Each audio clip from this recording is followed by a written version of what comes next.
Hola, ¿qué tal? Les mando un afectuoso saludo y esperando que se encuentren todos muy bien. Bien, saben que este canal ha cumplido un año de vida y es gracias a ustedes. En verdad, muchas gracias.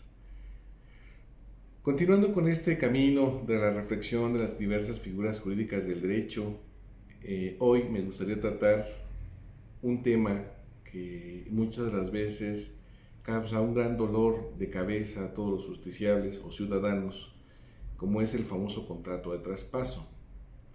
Para iniciar esta charla tendremos que reflexionar si existe realmente ese contrato, si es válido y en un momento dado, si es válido, a qué contrato se asemeja y qué consecuencias tendría que traer a los participantes en dicho acto jurídico. Como introducción, debemos saber que cuando cada uno de nosotros adquiere un bien inmueble y que no puede pagarlo de contado, se adquiere a través de un contrato de apertura de crédito y se celebra un contrato de hipoteca. Es decir, vemos una unión interna de contratos donde tenemos un contrato de apertura de crédito, un contrato de compraventa y un contrato de hipoteca. Son tres contratos unidos en uno solo. Una vez que adquirimos el bien inmueble a través del crédito hipotecario, pues nos comprometemos a través de un crédito revolvente a seguir pagando las mensualidades respecto al crédito. Ahora, en este caso específico, ¿cuáles son los efectos que produce esta unión interna de contratos? La institución de crédito me otorga a mí un contrato, una línea de crédito, para comprar de contado un bien inmueble. Con esa línea de crédito, obviamente nunca veo un centavo, se paga al vendedor de la casa o la fraccionadora de contado el bien inmueble.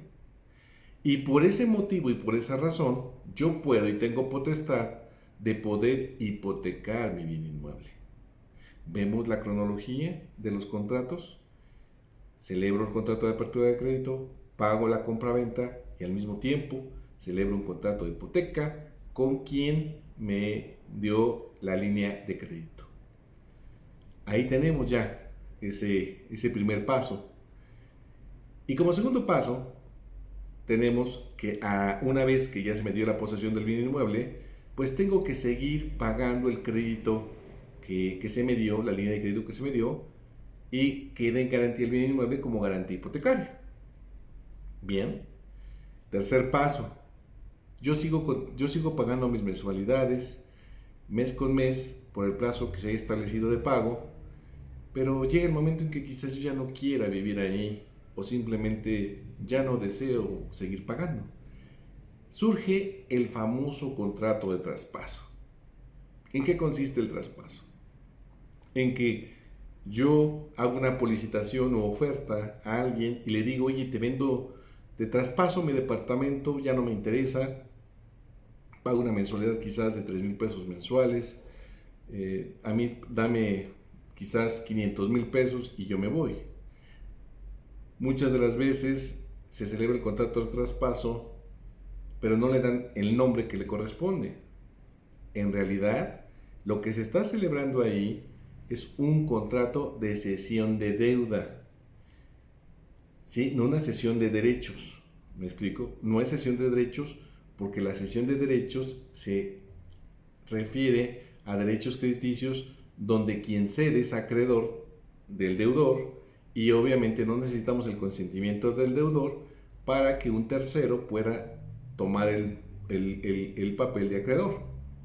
En la cesión de deuda sí se necesita el consentimiento del acreedor para que eso se lleve a cabo.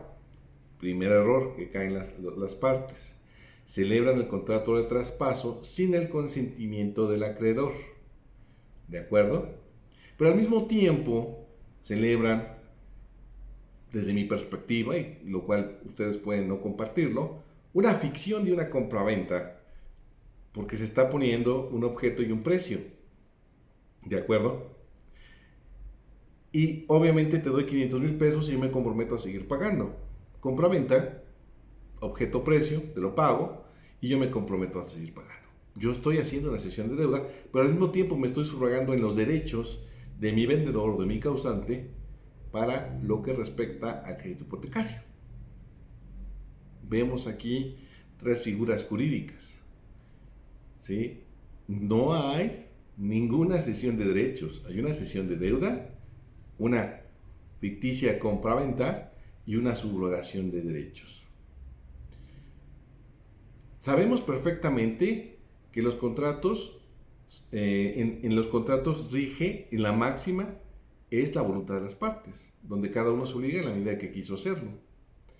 En este caso particular, en los clásicos traspasos, el que adquiere el inmueble tiene la obligación de seguir cubriendo el crédito hipotecario, pero nunca deja de ser deudor original la persona que me vende.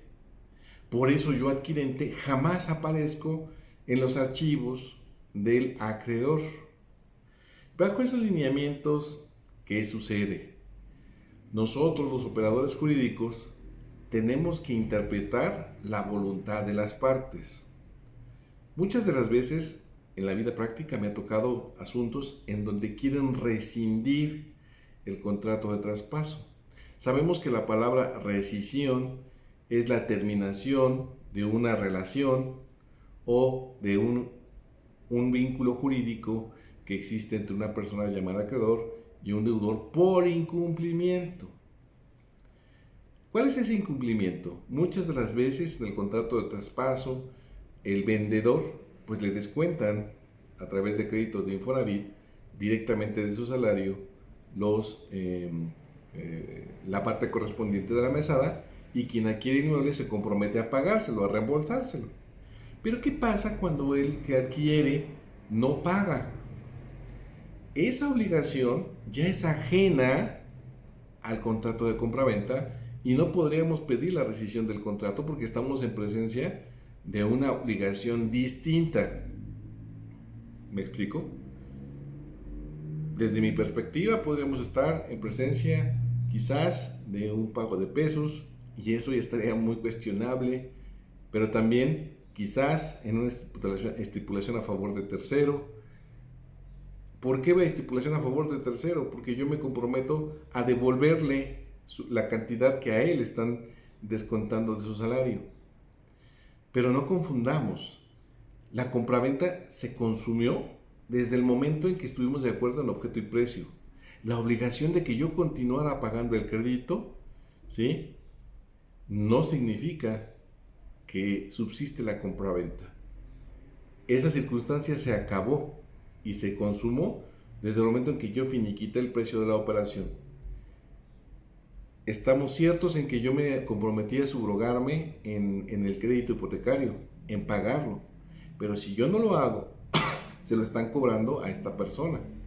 Y esta persona, obviamente, tendrá todo el derecho de exigirme el cobro de esa cantidad. Pero implícitamente estamos viendo el juego de las figuras jurídicas. No es tan fácil. Por ello, no podemos pedir la rescisión del contrato de compra-venta o de traspaso porque no es necesario, dado que se consumó al momento de la celebración del mismo. La obligación posterior de la compraventa es una obligación diversa que no puede ser confundida. Ahora, ¿se puede pedir el cumplimiento del contrato? Sí, sí se puede pedir el cumplimiento del contrato a través del pago de pesos, ¿no? Creo yo que ahí es como podemos establecer esa circunstancia. Y obviamente van a decir, bueno, si puedo pedir cumplimiento, después puedo pedir la rescisión.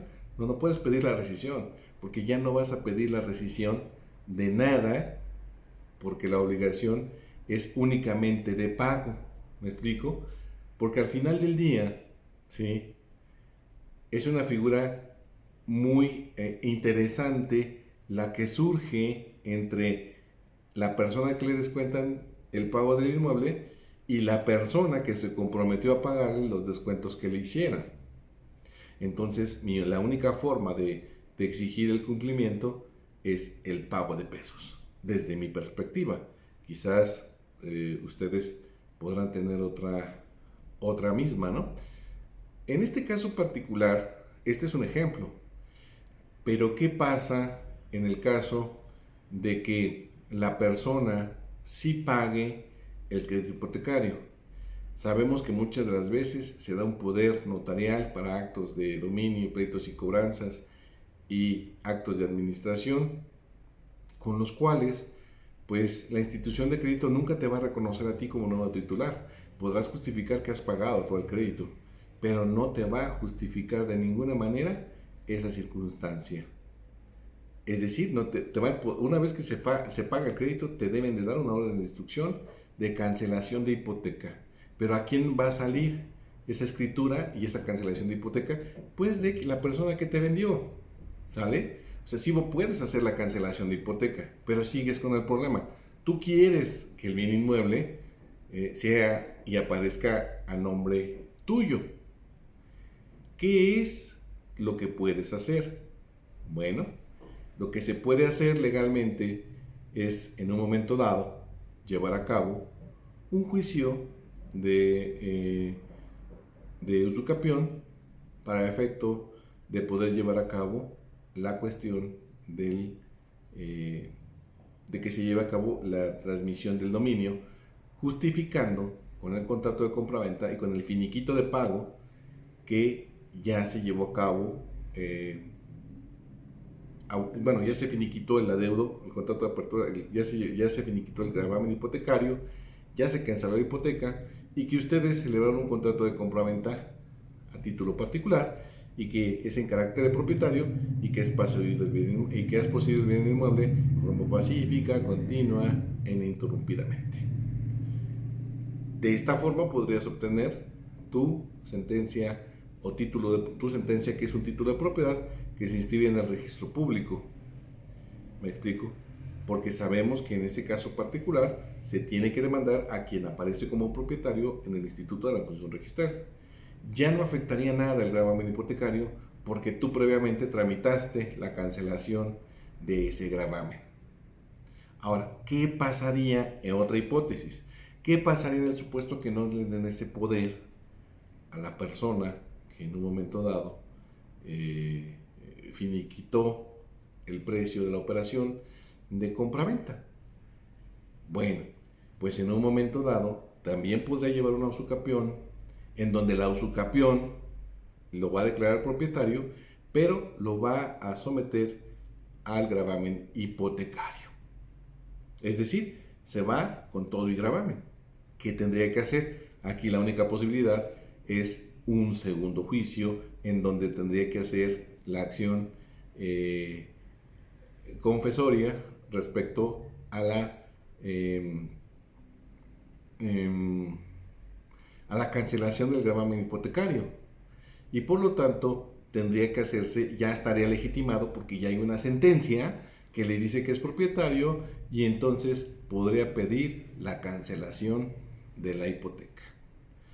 Bien, sé que es un tema bastante enredado, bastante amplio. Lo único que hago es una pequeña reseña de las mismas y como siempre quedo a sus órdenes ahora sí que en el departamento de preguntas para todas aquellas cuestiones que ustedes quieran manejar.